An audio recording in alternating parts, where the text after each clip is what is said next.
Hello and welcome to FranklinCovey's weekly On Leadership series. My name is Scott Miller and I serve as your ongoing host and interviewer each week. Today is a very special day. We've been able to take some time with the renowned thought leader and multi-best-selling author, Daniel Pink, who's joining us today from his home office in Washington, D.C. Daniel, welcome to On Leadership. Scott, thanks for having me. It's good to be with you remotely as I hover over your knee there. Well, we'll make sure that I put my knee down a little bit. So it's great to have you. Daniel, you and I have been together a couple different times over the course of the last decade. We met for the first time, I think, about 8 years ago in California, and we tend to follow you around the international speaking tour. I think whenever you and I text or email, you're always off in some far-flung place giving a speech, which I think is probably a lot of fun and really fulfilling your mission around writing these books. So welcome to our set today as well. It's great to be here. Actually, I spend most of my time here in this office, which is the garage behind my house, writing books. And so it's nice to be able to talk to someone rather than just be here alone with my own thoughts. In fact, most people probably think the life of an author isn't as glamorous as it looks behind you, right? That's what you're doing most of the time. I think that this shot right now, if you look at me here in the office, is really the picture of glamour. You see just an array of valets and servants assisting me. You see some fine furniture, some, I think, pretty spectacular world-class interior design. It's impressive. And so, I want to be modest in showing it off, but, it's pretty impressive. Well, we're honored to have you joining us today, set regardless. Daniel, you have had a fascinating career. I followed you for the last 12, 15 years, as have obviously many of our guests joining today. Would you take a couple of minutes to open us up and talk about your journey? Because you've had a fascinating career. It's been interesting to watch how you moved from one topic to another in terms of your career choices. It ended up becoming a really, I think, impactful author. Walk us through kind of what life's been like for you. Well, I think for most of us, I made my way in sort of a haphazard, semi-blind way, just feeling my way along. But the long story short is that I grew up in Central Ohio. I went to college. I went to law school. I decided not to practice law because I didn't find it very interesting and I wasn't very good at it. And so instead, out of law school, I started working in politics. That took me into writing speeches, not the plan. And so I was a speechwriter in politics for a while. I finally decided in my, around age 30 or so, I don't want to do this for the rest of my life. I don't want to be in politics anymore. And so what I was really interested in doing was writing. And throughout my life, I'd always, quote unquote, written on the side. I never really considered myself I didn't think that was how I was going to make a living.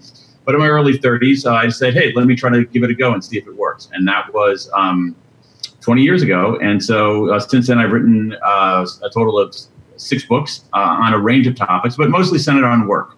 Everything from how people are working and how they're moving away from large organizations to work for themselves, to what are the skills necessary in the emerging economy, to the science of what motivates us, to career guide, to why persuasion, influence, and selling matters more than we realize, and how to do it in a way that is based on the evidence, and to the latest book, When, the Scientific Secrets of Perfect Timing, which is about all of the timing and when decisions we make in our life and how to make those decisions a little smarter and better.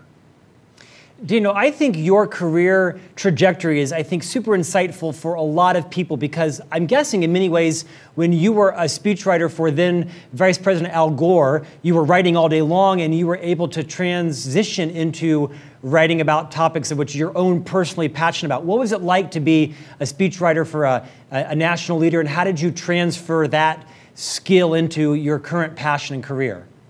Yeah, I mean, speechwriting is a weird kind of skill. I mean, it's like, those people who put like ships inside of bottles and things like that. It's one of those kind of peculiar skills that not very many people know how to do. And it's interesting. I was lucky to be able to serve in that way. I was fortunate in that in politics I had not everybody, but I had some pretty good bosses, particularly at the end. And that makes a big difference when you're working as a political staffer. And so it was interesting. I think that the downside for me as I as I grew a little bit more mature, had a little bit more of a sense of myself, was that I wanted to really say what I thought rather than try to help somebody say what he or she thought. And there's a big difference as a writer in that. And one of my concerns is that if I spend all my time writing for other people, I might lose some of the capacity, at least, to figure out what it was that I actually thought. And that was part of it. And the other one was that, I mean, truly, this is a long time ago now, and politics is much, much more corrosive today than it was back then. But even back then, it was a pretty nasty business. And it was like, and I said, this is not how I want to spend the next 20, 30, 40, 50 years of my life.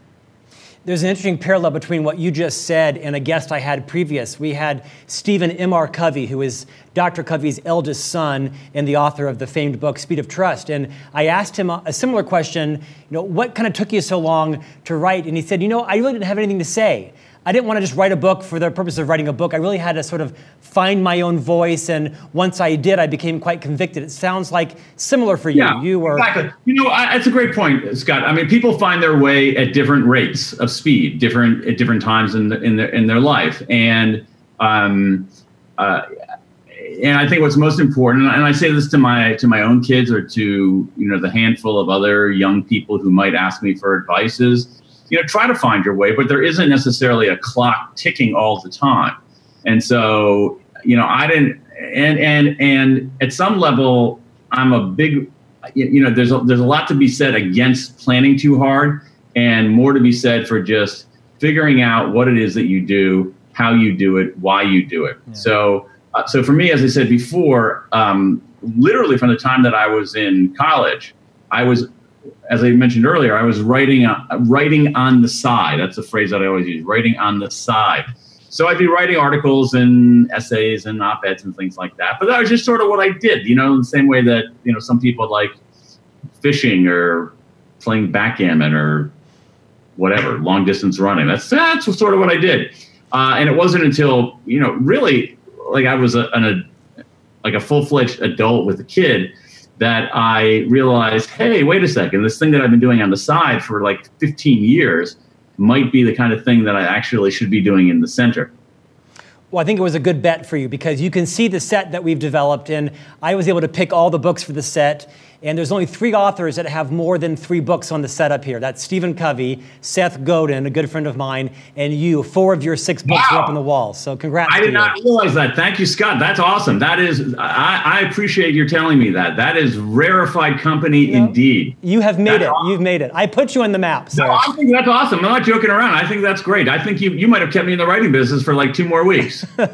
I hope so. Hey, so let's get down to business. So you've written 6 books, 4 of which I'm personally kind of obsessed with. One of my favorite books of all times is one of your first books, A Whole New Mind, which I think gave voice, kind of like Susan Cain and her book Quiet gave voice to introverts. I think you did a major service to the world by validating the rise, the relevancy of right-brainers, not by dissing left-brainers, but talking about the value of how the future is not going to be owned just by left-brainers, but also right-brainers. Give us a minute primer on why you wrote this book and what you think it's done for people like me that always identified as right-brainers, kind of working in the left-brain organizational world.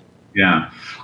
So this book actually makes a pretty hard-headed economic argument. And the argument is this. So using the structure of our brain as a metaphor, the science shows that we use both sides of our brain for everything that we do. So to say left this, right that all the time is not accurate. But our brains also have specialties. The left side specializes in tasks that are logical, linear, sequential, analytical. The right side specializes in tasks that are big picture, more about context than text, more about synthesis than analysis.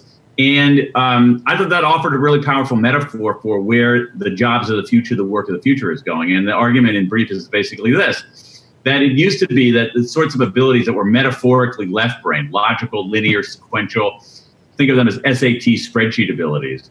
Those abilities are still absolutely necessary. And this is really important. They're absolutely necessary. They're just not sufficient. And it's these kinds of abilities that, as you suggested, Scott, we've often, especially in America, have overlooked and undervalued. those kinds of more right brain abilities, I think, are actually becoming more important. And the reason is that the left brain abilities are easy to outsource, easy to automate, and there's an urgency now in a world of pretty significant material abundance for novelty, beauty, the sorts of things that come out of design thinking and aesthetic thinking. And so what I tried to do there is identify some of the abilities that I think are going to be necessary in the workplace of the future. And I think you make an interesting point about how, and it surprised me because that wasn't its intent, but it might have been its consequence, that I do think a lot of people who consider themselves right-brainers said, wait a second, here's this nerdy left-brain dude saying that I'm going to be all right. I kind of like that. Well, I think there's 3 books that have given me big influence on how I parent. I have 3 boys, as you know, 4, 6, and 8. And I think there's 3 books that have really profoundly impacted my parenting. One is... I should buy you headphones rather than books. That's going to... Noise-canceling headphones will be far more valuable to 3 boys of age. Or alcohol. So... But they're not mutually exclusive, as I can attest. That's true. That's true. 3 books that have been profoundly impactful on my parenting style. One is the Gallup Book Strengths Finder, right, by Don Clifton and Marcus Buckingham, around really helping me to identify and draw out my boys' 3 individual strengths. Phenomenal book for obvious reasons. Second is anything written by my dear friend Daniel Amen, the neuroscientist, all about protecting our brains and caring for our brains and really treating it like the valuable organ it is. My boys don't play football. We don't use, we use helmets. I'm kind of a nerd now about protecting their brains. And this book has really made me think about what are they going to be doing 20 years from now in their career? How will their left brains or right brain natural talents come out? How do I nurture them? So as a parenting book, I think it's a great resource. Probably not how you wrote it, but I can't advocate it enough. Thank you. I appreciate that. It's great to hear. I think one of the interesting things about being a writer is that you put something out in the world and you don't know how people are going to react. Maybe they'll like it a lot less than you think they will. Maybe they'll like it more. But what I've always find interesting is you often end up reaching people and audiences that you didn't really have necessarily in mind at the outset. And that definitely happened with this book. A Whole New Mind. We ended up, I wrote it nominally as a business book, but we ended up having a pretty substantial audience in educators, parents, even clergy. Yeah, I can see it. Okay, so let's talk about your most recent book and the time we have today called Win. Now, Daniel, a lot of your books in many ways are very different from each other, very different topics, driving and the brain research and to sell as human, and this new book, Win, and in some ways they're very different. Tell us your process. I mean, how do you move from one topic to another? What inspired you to write the newest book, bestseller obviously, global bestseller, called Win? What's the process for that? Yeah, I mean, I wish I had a more interesting, scintillating answer to that question. I don't. I just really write the book I'm most interested in at that moment, whatever happens to be next. And so there isn't I don't have, over here in my office are some whiteboards, and I don't have mapped out there some grand strategy of this book's going to lead to this book, which is going to lead to that book, going to lead to that book, and this coherent package of things. If there are connections among the books, I leave that to readers to find. I think a lot of times there's certainly not any explicit connections in the creation of them. Sometimes people will see things that even a writer doesn't see, and that's totally cool. But for this book, I really wrote it because I was interested in it, and really because I was frustrated. I'm here in, this is my workplace here behind me. I'm here in this office, and I'm making all kinds of decisions about when to do things, all right? When should I do my writing? When should I have a call like this? When should I go to the gym? When should I answer my email? Or even more, other kinds of things. When should I start a new book? When should I abandon a project that's not working? And I was making those decisions in a very sloppy way. That frustrated me. I wanted to make them in a more intelligent way. And I looked around for guidance. It didn't exist. If you look at the wall of your 170 books there, Scott, you're not going to see a book on timing. Right. And that's kind of weird. It's like, why not? And so I started, as you know, the last few books I've written have taken a pretty heavy look at social science. And I said, well, wait a second, maybe there's some science on this. And out of curiosity, I started looking around. And as I looked, I was just blown away. There was so much research out there. I mean, more than heavy magnitude more than I ever imagined. And it was across many, many disciplines. And it said some really, really interesting things. Some things that as I thought about it, I said, wait a second, this is going to change how I do things in my life. And if I can wrap my arms around this research, make it clear to readers, maybe it'll help them make some better decisions in their own lives. Daniel, for the few people who haven't read the book yet or who perhaps are buying it right now as we're talking, let's talk a little about some of the key concepts. Share with us what the research shows and you help to kind of codify and name about the 3 stages of the day and how we identify based on our own sort of biological circadian types. Yeah, great. So one of the things to keep in mind there, the big picture, is that, and this is really surprising to me. Like I did not know this until I started doing the research for this book. But it's not a close call. Our cognitive abilities, our brain power, doesn't stay the same throughout the day. It changes. It can change it changes in predictable ways. It changes sometimes in dramatic ways. And the best time to do something depends on what we're doing. And so we can piece all this research together to basically make better decisions on just simply that. And this is just one chapter of the book, just simply on that one unit of time, that unit of a day. And here's what we know. Most of us go through the day in 3 stages: a peak, a trough, a recovery. A peak, a trough, a recovery. Most of us go through in that order: a peak in the early in the day, trough in the middle of the day, recovery later in the day. And it turns out that, and most of us, as I said, most of us go through in that order. About the 20% of us who are night owls, all right, something called a chronotype, which is, your propensity to go to sleep early and wake up early, to go to sleep late and wake up late. People who are night owls, evening chronotypes, they're much more complicated. They often go in the reverse order, but in general, they hit their peak much, much later in the day. But here's what we know. During the peak, that's when we're highest in vigilance. Vigilance means we can bat away distractions. That makes the peak, which again, for most of us is early in the day, the best time to do analytic work that requires heads down, focus, and attention. During the trough, which for almost all of us is that early to mid-afternoon, that's a very dangerous time. We see a whole array of data on this about errors in hospitals, about hand washing in hospitals going down, about doctors writing unnecessary prescriptions during that time period, about declines in corporate performance, a rise in car accidents, reduced performance in standardized tests. I mean, that early after to mid-afternoon period, we are not at our best. We are at our worst. And so during that period, we should be doing our administrative work, answering those routine emails that I mentioned. And then finally, later in the day, it's a very interesting time. I call it the recovery. What happens is that our mood goes back up, but we're less vigilant. And that makes it a good time for things that require some degree of mental looseness. So iterating new ideas, brainstorming. In some ways, I mean, truly, like my scheduling of this particular conversation was intentional. I'm talking to you at 4 p.m. my time, all right, basically the beginning of my recovery.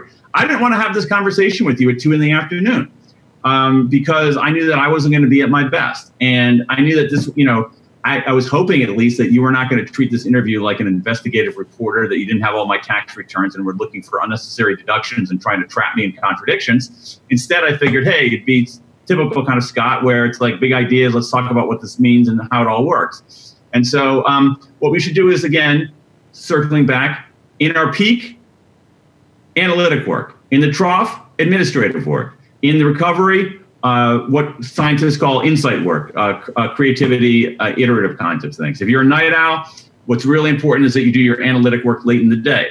And if we do the right work at the right time, we're going to perform better and we're going to feel better, period.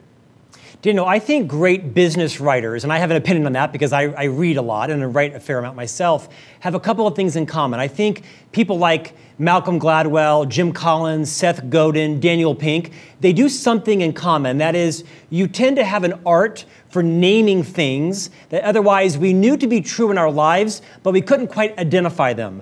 Jim Collins does it really well with hedgehog and flywheel and BHAGs, and Malcolm and Seth do it well. You do it also well.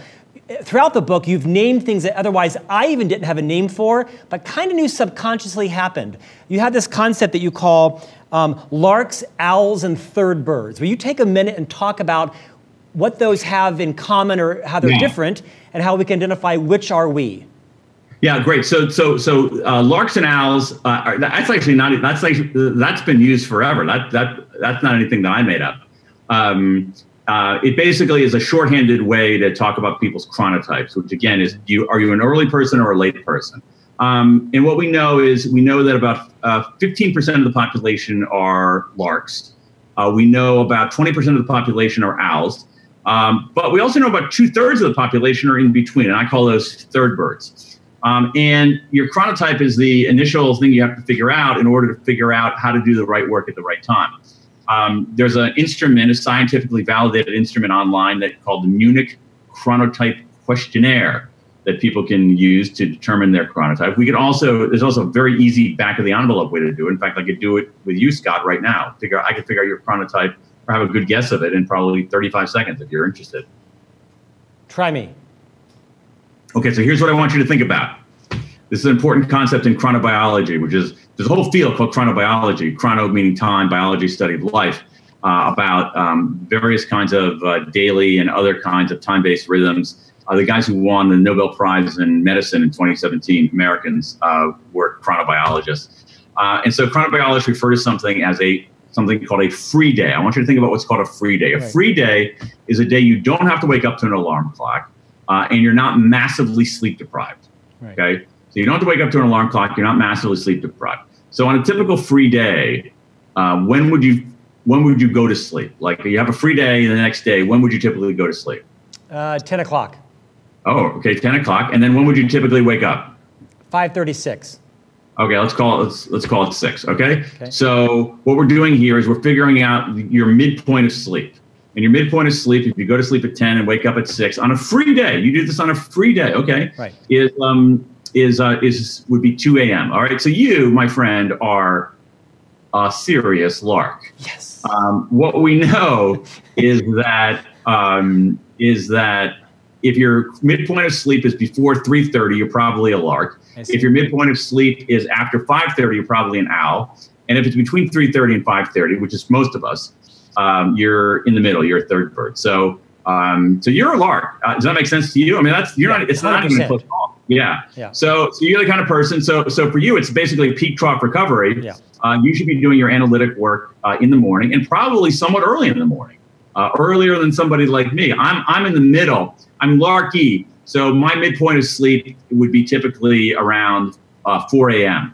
So I'm a third bird, but not like really dead in the middle. I actually have a very common chronotype, and for me, it's like I should do my most important work, my analytic work, in the morning. But I'm not the kind of person who gets to the office at 7 o'clock in the morning and starts working. Yeah, my best work, as I've read your book and thought about this, my absolute best work is probably between like 7 and 10:30, maybe stretched to about 11. And then at 11, I'm all about lunch and thinking about kind of girding up for the afternoon, 100%. Right, makes perfect sense. And it's interesting, So, and so and the thing is like, a lot of us aren't intentional about these kinds of things. And there's so many hard problems out there in business and work and organizations to solve. There's so many tough problems out there. This is an easier one to solve. And one area where I really want people to start rethinking things has to do with meetings. So think about the huge amount of time we spend in meetings. And when we schedule meetings, the only criterion we ever use when we schedule meetings is availability. We say, who's available and is the conference room open? We don't say, what kind of meeting is this? Is this a meeting where people have to be heads down and analytical and focused? Is this a meeting where we want them to brainstorm and be a little looser? Is this a meeting about the travel voucher policy? Who's going to be there? Early people like Scott, mid-range people like me, owls like some of my friends and colleagues. We don't think about that. We just, we don't, and we should be thinking about that. So when we allow these decisions about when to do things, when we make those decisions systematically, we do better. And what frustrates me is, and if there's any mission I'm on with this particular set of ideas, it's this, that we tend to be very intentional about what we do. So we have to-do lists. We tend to, I have my to-do list written like literally right here, right. And I'm I'm right-handed, and I write it down right here, right? So we're intentional about what we do. We're intentional in some ways about who we do it with, even how we do it. But when it comes to when we do stuff, we're just not intentional. We think it doesn't matter, and it matters a lot. And and what we know from this research, this mountain of research that's out there, is that 20% of the difference in how people perform, on the job, we can attribute to time of day. That's a big deal, and we can do something about it. Yeah, it's actually a massive deal. In fact, the research in your book about the hospital of doom and such is kind of horrifying. For our viewers today, talk a little bit about some of the statistics around incidents of accidents in hospitals. Well, you're a father. I'm a father. My kids, I have about roughly a 10-year lead on you. Yeah. But you're 20 years older, so that makes sense, right? Wait, stay with us. Don't hang up.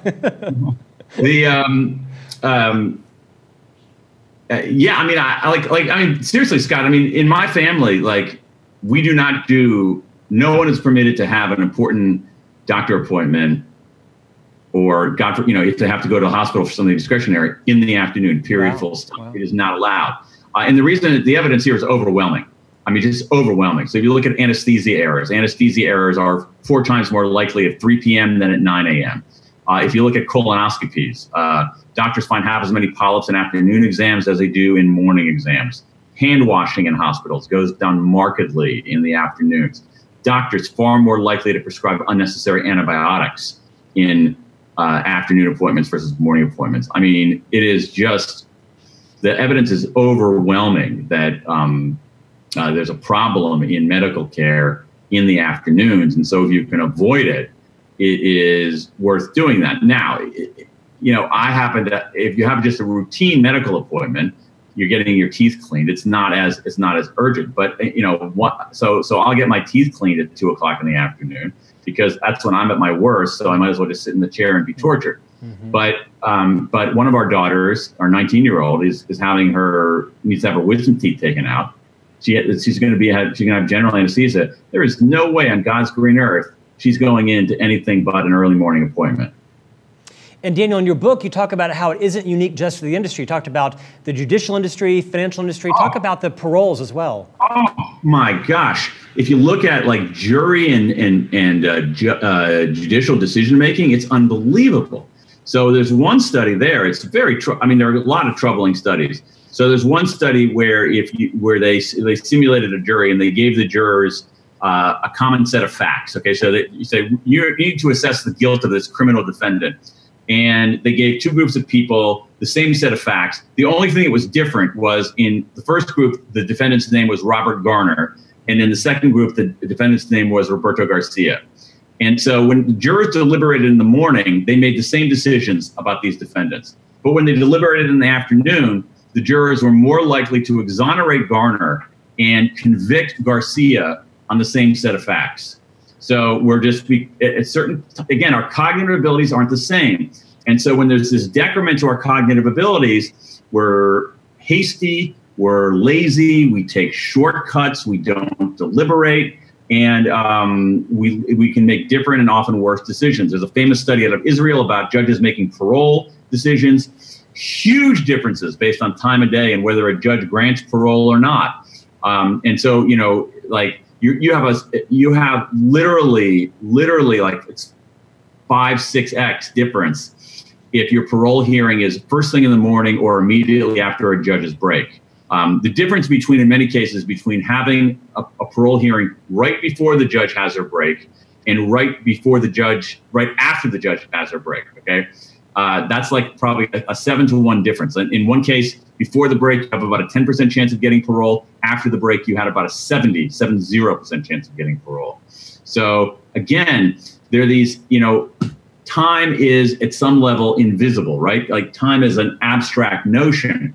We don't see time, right? You and I don't see time on our screen right here, but it is pervasive and it has this effect on what we do, how we do it, that is profound. And if we're awake to it, if we make it visible, we can do a little bit better. I'm hoping to keep my pro experience to a minimum in the coming years, but I'll keep you posted. Bring it back to organizations, Daniel. I mean, I work for FranklinCovey. We're a global company. Hundreds of millions of people around the world have a similar kind of life during the day, right? We spend most of our waking hours in organizations. And I got to think most people like me manage our time around our boss's style, right? For example, I report to the CEO.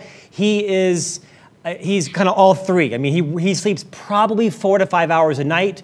He likes to have marathon meetings. Bob has got serious stamina, and it's nothing for him to have 3, 4, 5 hour long meetings. By 11 o'clock, my mind is out, and I'm thinking about lunch. And I like to leave and go to lunch and prepare and come back. What advice do you give to people like me that have to build their cycles and adjust them around the leaders who may be very different than our own? Great question. I think in your case, I think you could probably go to lunch and come back. The meeting will still be going on, and you probably didn't miss anything. So that's one solution for you. But it's a really, really good question. And let me give you two different ways of thinking about it. One way is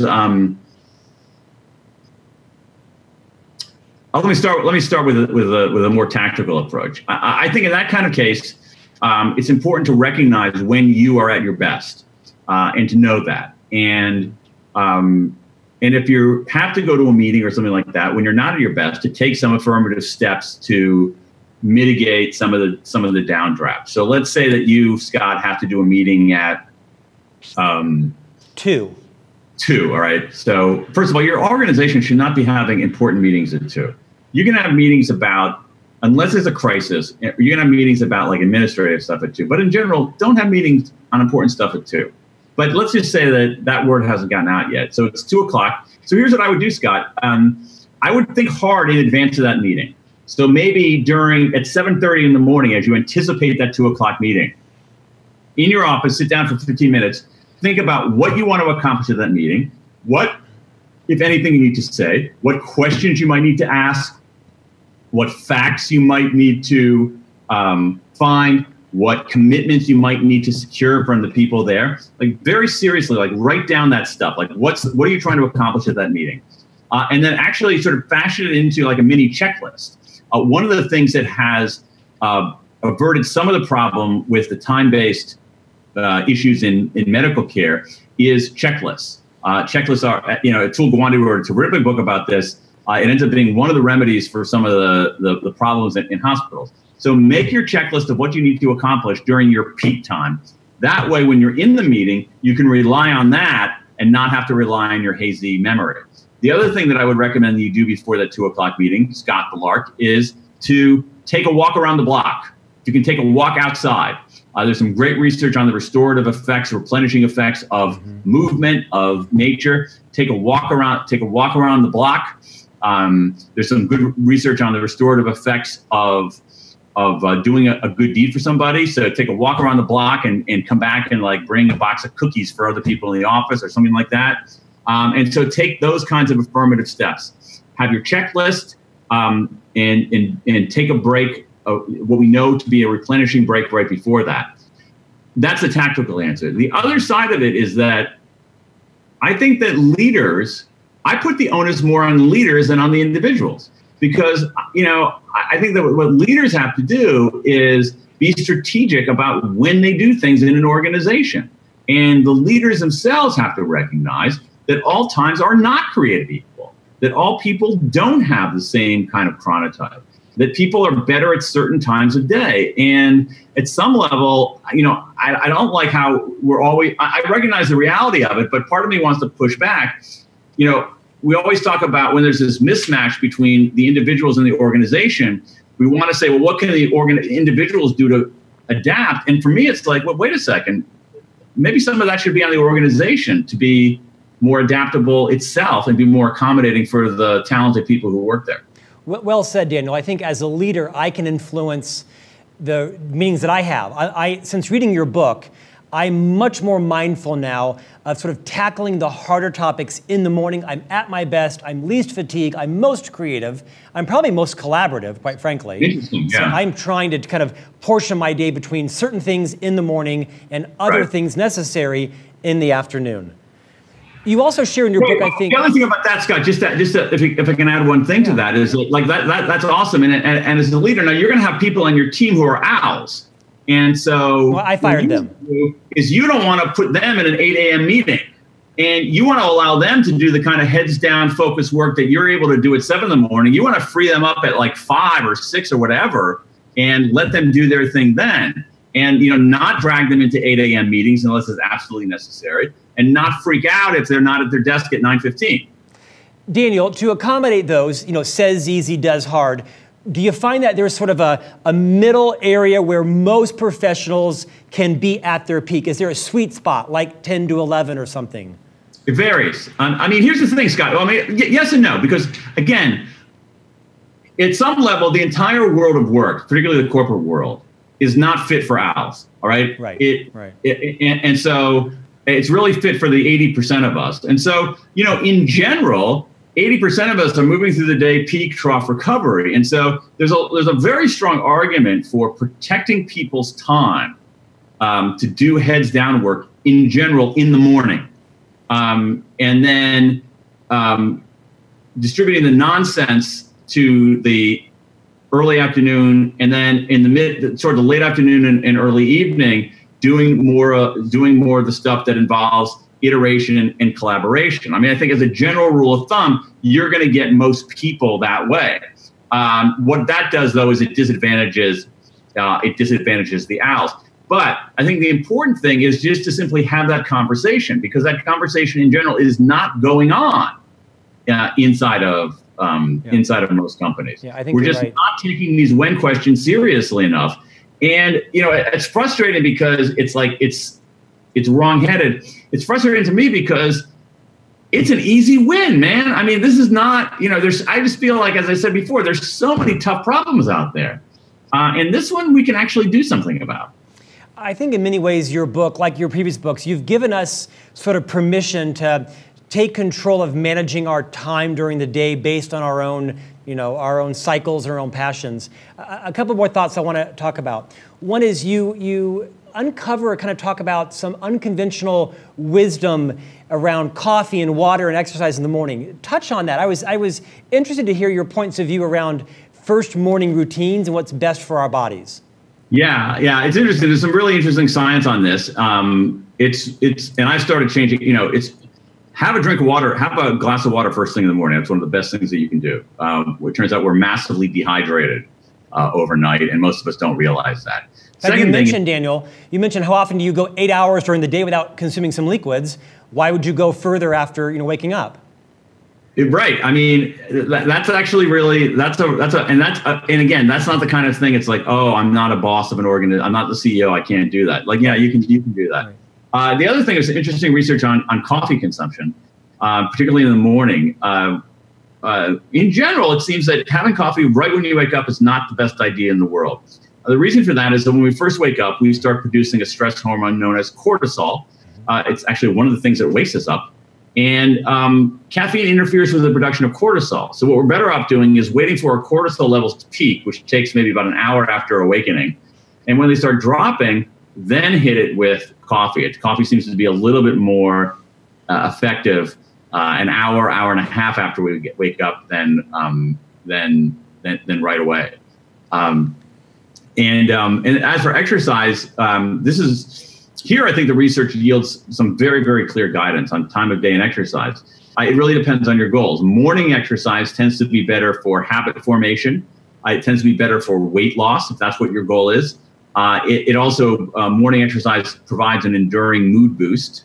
And so if you exercise late in the day, you get a mood boost, but you sleep away some of it. So morning exercise is good for that. On the other hand, afternoon, early evening exercise is good for other things. People tend to enjoy that more because I think a lot of it has to do with body temperature. They're literally more warmed up. So people tend to report enjoying it more, finding it less effortful. That's certainly the case for me. It's better for avoiding injury, I think, again, because people are literally more warmed up. There are also some very, very interesting effects they're not massive for those of us who are civilians, but they exist. Some interesting effects on performance. So late in the afternoon, early in the evening, our lung function is higher, our hand-eye coordination is better, our speed is better. And so there are actually, believe it or not, a disproportionate number of world records in speed events were made between 4 p.m. and 7 p.m. local time. So again, you can make, like on that, you can make some tweaks about figuring out the best time for you to exercise. For me, it was helpful because I always hated morning exercise. I hated it. And so I basically, so for me, it's like, because I'm a larky, I get in the office, I do my heads down stuff straight away. I spend the afternoons trying to do other kinds of things.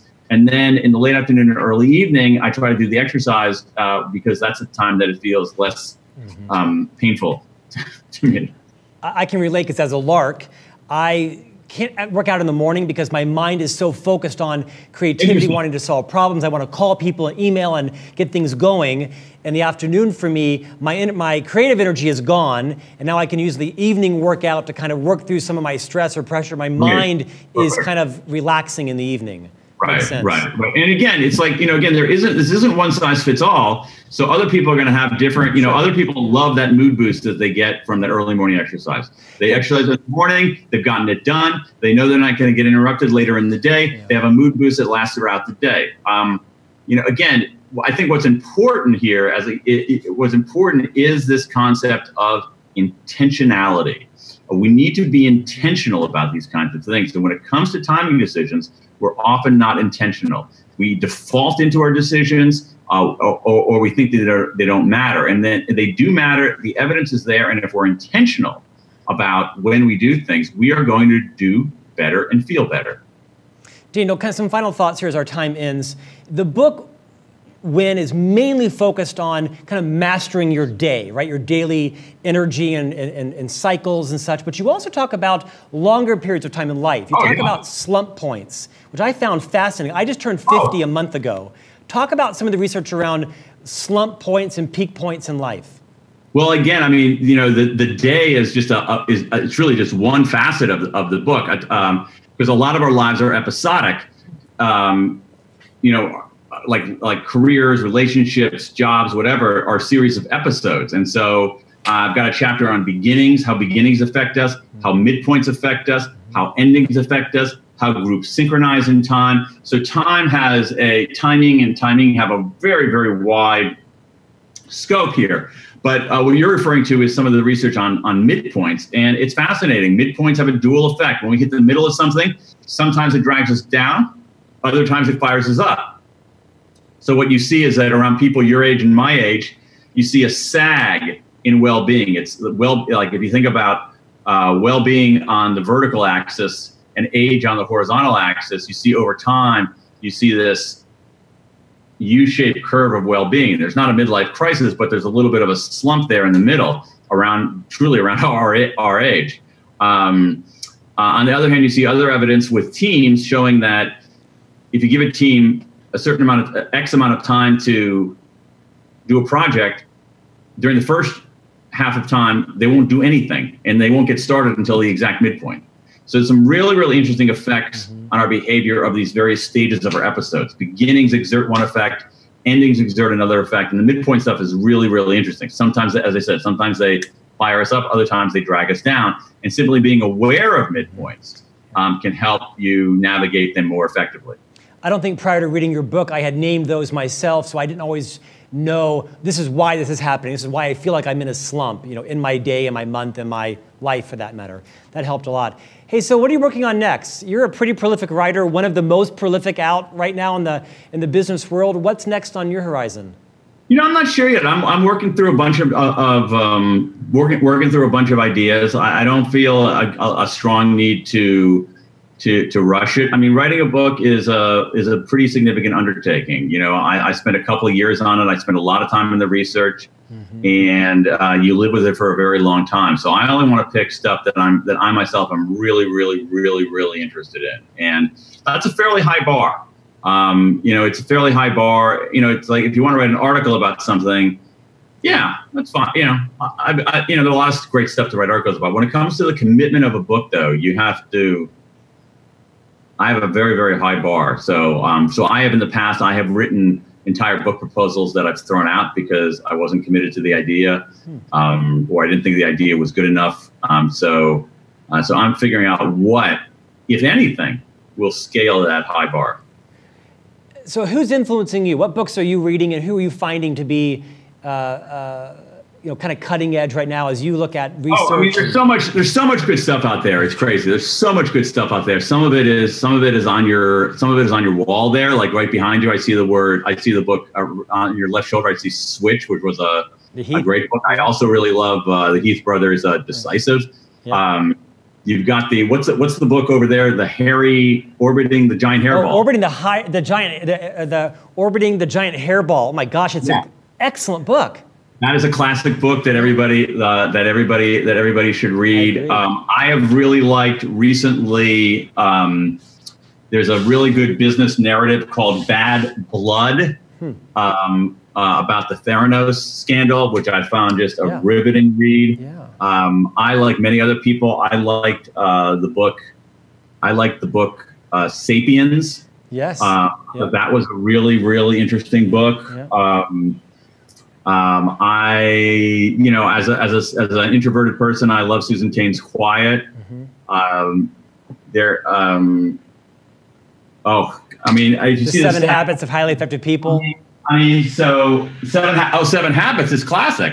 I have to say, I can't tell you how many times that I have said, begin with the end in mind. Right. Truly. I think I might have said that today. There's a couple of books up here, like there's a book about, so this book here, I'll show you two. These books, this is by a dude at Stanford about how human beings behave, how much of it is linked to biology. This book, which is a University of Chicago Press, not a big popular book, called Uncivil Agreements by Liliana Mason. It basically explains what's going on in politics today. Wow. There's so much good stuff out there. I'm going to have to build my walls higher to accommodate your reading list now. You need a bigger studio. A bigger studio, or here's another solution, Scott. Tell people to start publishing smaller books, or just digital books. Daniel, thank you for your time. Honestly, you are crisscrossing the nation, keynoting, speaking all the time. I don't know if there's a conference that you're not being asked to keynote. I know that if you have clients out there that would like to have you keynote, they can go to your website, right, and work with your agent to see if you're available. So yeah, sure. Just check my website, danpink.com. There's information on all the books. There's a whole resource section there of all kinds of groovy stuff for people to. Your newsletter and your Pinkcast podcast are exceptional. Thanks. So we got the Pinkcast going on, which are 90-second-ish short videos with science-based tools and tips. Yeah. Email newsletter. It's all free. Just go to danpink.com. We've got some good stuff there. Daniel, thank you for your friendship. We hope to have you back, interview again on your next book. Tell the family we said hello, and we so appreciate you joining us today. Thank you. Thanks, Scott. It's been a pleasure. Thanks so much for having me. Good luck to you, sir. And thank you, everybody, for joining us. We'll see you back here next week with a new guest. Thanks so much.